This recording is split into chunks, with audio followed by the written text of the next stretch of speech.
Good morning students. आज हम नागरिक शास्त्र का फर्स्ट चैप्टर संविधान क्यों और कैसे पढ़ेंगे।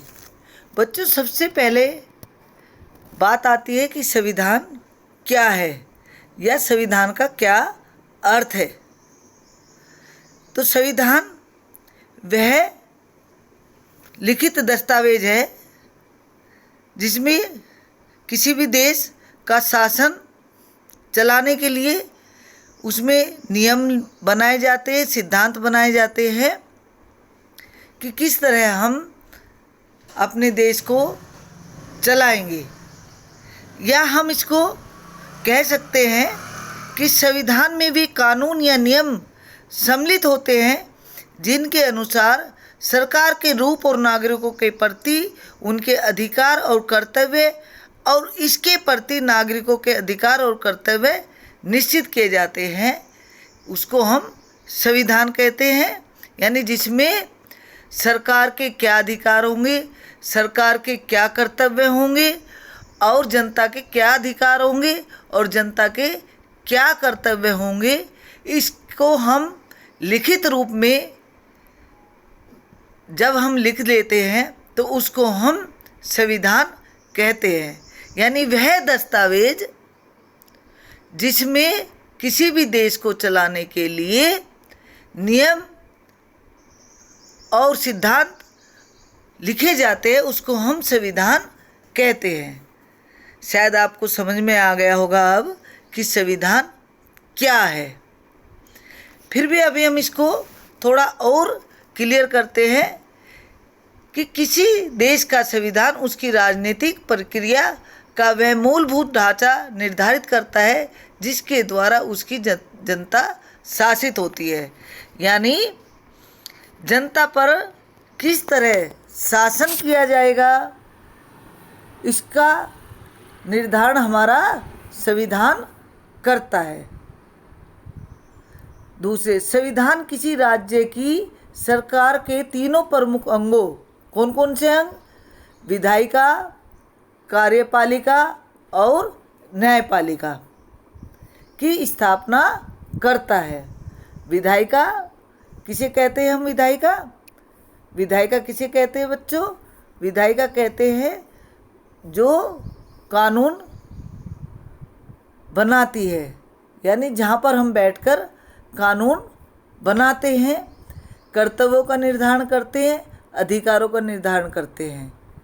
दूसरी, कार्यपालिका, वह जो इन बनाए गए नियमों, अधिकारों, कानून का पालन कराती है वो होती है कार्यपालिका। न्यायपालिका जो हमें न्याय दिलाती है, यानी वह स्थान जहाँ पर हम न्याय की मांग कर सके या हमें न्याय दिलाने का स्थान न्यायपालिका। इसको विस्तृत रूप से आगे पढ़ेंगे बच्चों। तीसरा, संविधान सरकार के तीनों अंगों की शक्तियों की व्याख्या करता है। संविधान क्या करता है? तीनों शक्तियों की व्याख्या।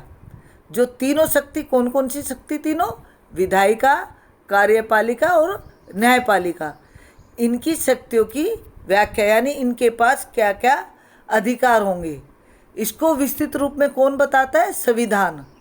तथा साथ ही उनकी कर्तव्यों की सीमा भी तय करता है। संविधान क्या करता है कि इनके तीनों के क्या क्या अधिकार और क्या क्या कर्तव्य होंगे, ये कौन निर्धारित करता है? हमारा संविधान। संविधान सरकार के तीनों अंगों के बीच आपसी संबंधों तथा उनका जनता के साथ संबंधों का विनिमय करता है। संविधान क्या करता है बच्चों? संविधान करता है कि इन तीनों में आपसी संबंध किस तरह होंगे और जनता के साथ इन तीनों के संबंध कैसे होंगे, ये सब का निर्धारण कौन करता है? तालमेल कौन करता है? हमारा संविधान। संविधान जनता की विशिष्ट सामाजिक, राजनीतिक और आर्थिक प्रकृति, आस्था और आकांक्षाओं को पूरा करने का काम करता है। और जो अराजकता फैल जाती है उसको भी संविधान रोकता है। कैसे? मान लीजिए हम कहें कि हम तो यहाँ पर ये ज़मीन मुझे पसंद आ रही है, इसे तो मैं लूँगा, या हमारा जो मन आए वो हम करने लगे, दूसरे की चीज़ें छीनने लगे, तो इन सब जो अव्यवस्था फैल जाए उसको कौन रोकता है? हमारा संविधान। अब बात आ गई है कि संविधान की आवश्यकता क्यों है, संविधान की आवश्यकता क्यों है। अभी हमने क्लियर कर लिया है बच्चों कि संविधान क्या है।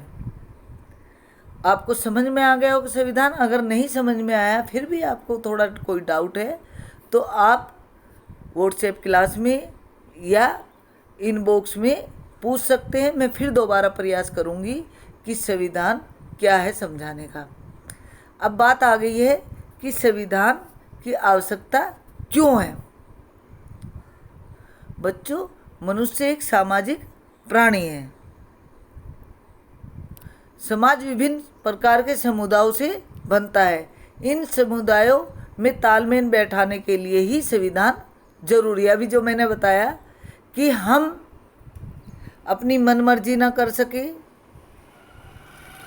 मान लीजिए मैं कहूँ कि मुझे इतनी चीज़ की आवश्यकता है, दूसरा भी कहे नहीं मुझे इस चीज़ की आवश्यकता है, या मैं कहूँ कि मेरे यहाँ तो ये नियम है, मैं तो इस नियम के तहत चलूँगी, और दूसरा कहे कि मैं तो इस नियम के तहत चलूँगी, तो इससे क्या होगा? आपस में झगड़े बढ़ेंगे,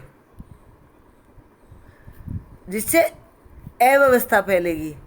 तो एक व्यवस्था को कायम करने के लिए कि किसके क्या अधिकार होंगे, किसके क्या कर्तव्य होंगे, हमारा जीवन किन नियमों के तहत चलेगा, सरकार हमें क्या देगी, और हम किन किन कर्तव्यों का पालन करेंगे, इन सब का निर्धारण मैंने आपको बताया कि संविधान करता है। इसलिए संविधान आवश्यक है कि हम एक अनुशासित जीवन जी सके,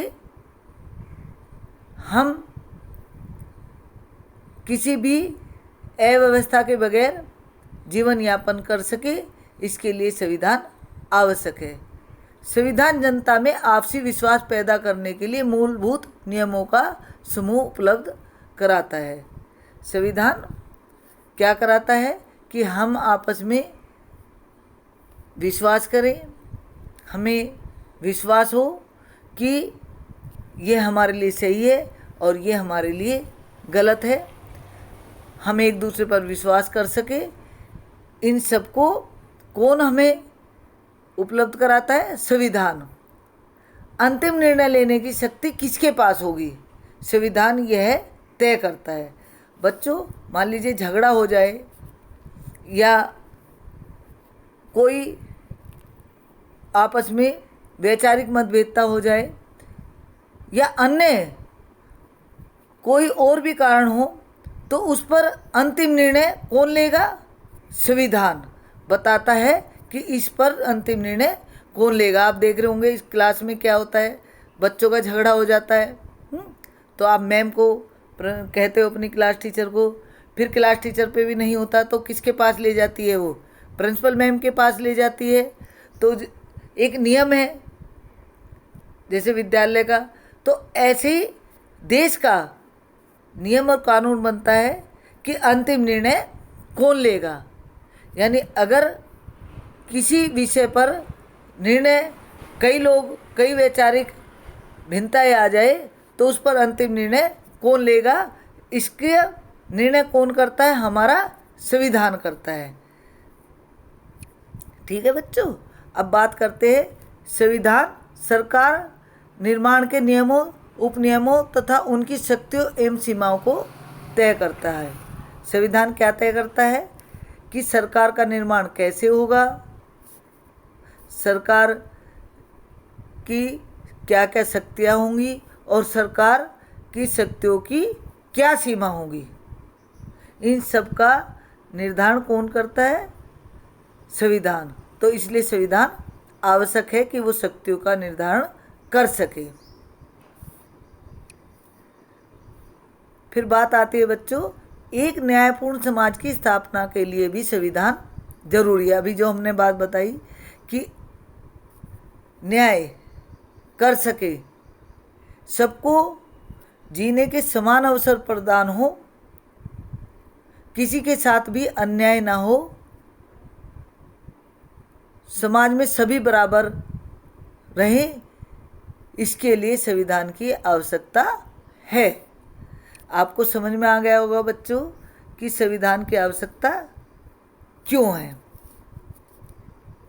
अब हम अगली जो वीडियो है उसमें संविधान यानी भारतीय संविधान कैसे बना और इसमें कितना समय लगा, संविधान बनाने में कौन कौन व्यक्ति थे, इन सब का हम अध्ययन करेंगे।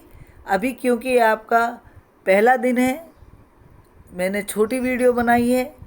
आपको अगर इसमें से कुछ बात समझ में ना आए तो आप मुझसे पूछ सकते। केवल मैंने इसमें आपको संविधान का अर्थ और संविधान की आवश्यकता ही पढ़ाई है। अगली वीडियो मैं अभी थोड़ी देर में अपलोड कर दूंगी।